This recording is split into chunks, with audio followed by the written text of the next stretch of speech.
So now we spoke about the different referencing systems, okay, and or the styles, let's say. So you can see the styles there on the left-hand side, and I just love this image. You know, we think about the world's knowledge, and we sort of visualize that in the physical form factor of books, etc. But obviously, it's all digital. It's all on academic databases around the world.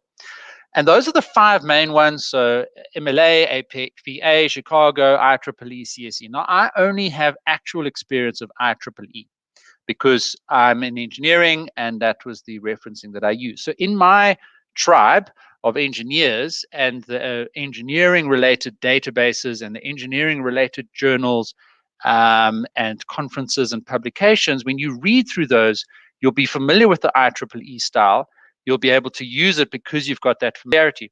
But if I'm doing art history, if I'm studying psychology, if I'm doing English, okay, you're going to be seeing a different style of referencing. But please understand me, the core fields of any reference are always going to be the same in terms of the label. Okay, so you've got the year, the author, you know, if it's a conference, the journal, the page number that you're referring to, etc.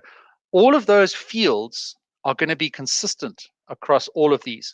Now, what EndNote and these other referencing tools gives you is that because it's got the library and the information or the metadata, if you like. So you've got your PDF, you found a lack of PDF, you want to use that, download it into EndNote. And I'm going to teach you a trick just now about how you quickly go and get that metadata and you link it up to your PDF. Never, ever should you have to type in an entire citation, year, author. You should never have to do that. Very exceptional circumstances that you can have to do that. Okay, and I'll teach you just now a quick trick that I learned that saved me hours and hours and hours. Okay. So when you talk about different styles, don't think that you've got different referencing systems or principles that you have to worry about in each of those. In EndNote, in fact, in Microsoft Word, once you set it up, you can go and click a drop-down box and you can change your entire referencing style from one to the other. Now, what was very interesting is, as I mentioned, I did an engineering PhD, software engineering, okay? But I used a humanities method called grounded theory. And in actual fact, we submitted a few articles into some of the humanities journals because we were talking about the application of humanities methodologies in an engineering field.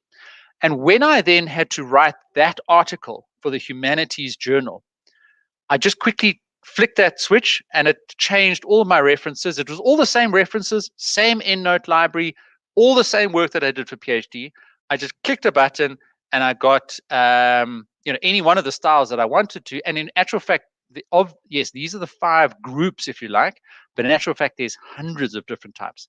There's like, when you go into EndNote, you can see it's like APA 1.1, APA 1.2, APA 1.3, whatever. Now, your faculty will give you that in a style guide. So you should have a style guide that says, even when you're writing, your headings must be 12 point in bold. Then you must sub-bullet like this, references on this page, etc.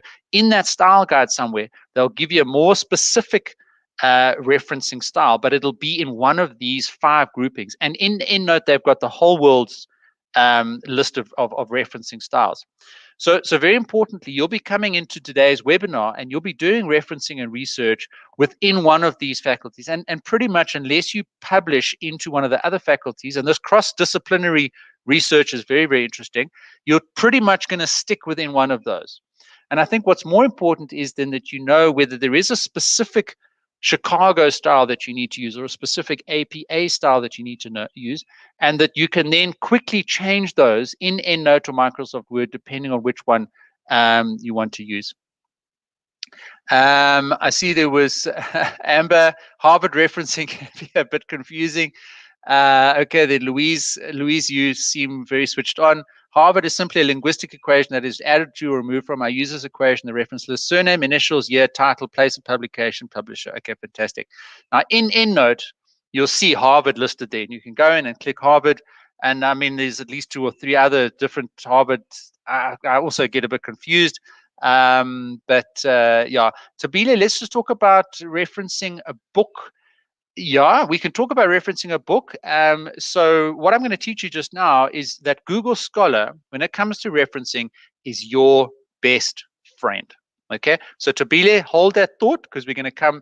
Every published piece of knowledge in the world today, okay, has some sort of referencing system. And if it can be included in your writing report or project or thesis or whatever it is, then it will have enough fields that you can include. Now, even in my PhD, I referenced a few blog articles or contemporary news sources, etc. But I certainly didn't rely on those in my literature review. They were very peripheral, but I did add them in, and EndNote does cater for them. You're not going to find those in Google Scholar in the tip that I give you. And there you will need to type in a few things, and EndNote's just got the fields. And in EndNote, when you create a reference, you can pick, is it a blog article, is it a journal, etc. But for the bulk of your core primary academic sources, okay, you will be able to click a button in Google Scholar, bring it into EndNote, and attach your PDF to it. Okay, and Tabila, the reason I'm saying all of this is that I'm almost 100% convinced that any, proper book, and okay, I guess there's a lot of sort of self-published books that don't have all this reference information, but if it's a proper book that you need to reference, it will also be in Google Scholar. And that's the power of Google. Now, Google is not powerful for a full coverage of all the academic works to get the plain text. And when I talk about the plain text, is the actual information in the document. What Google is very powerful for is consolidating all the available citations. And that's all that you need, is that metadata at the top, the highest level there. I'm pretty certain that they're going to have pretty much everything in there. And even if they don't, you can still also go into the academic databases itself.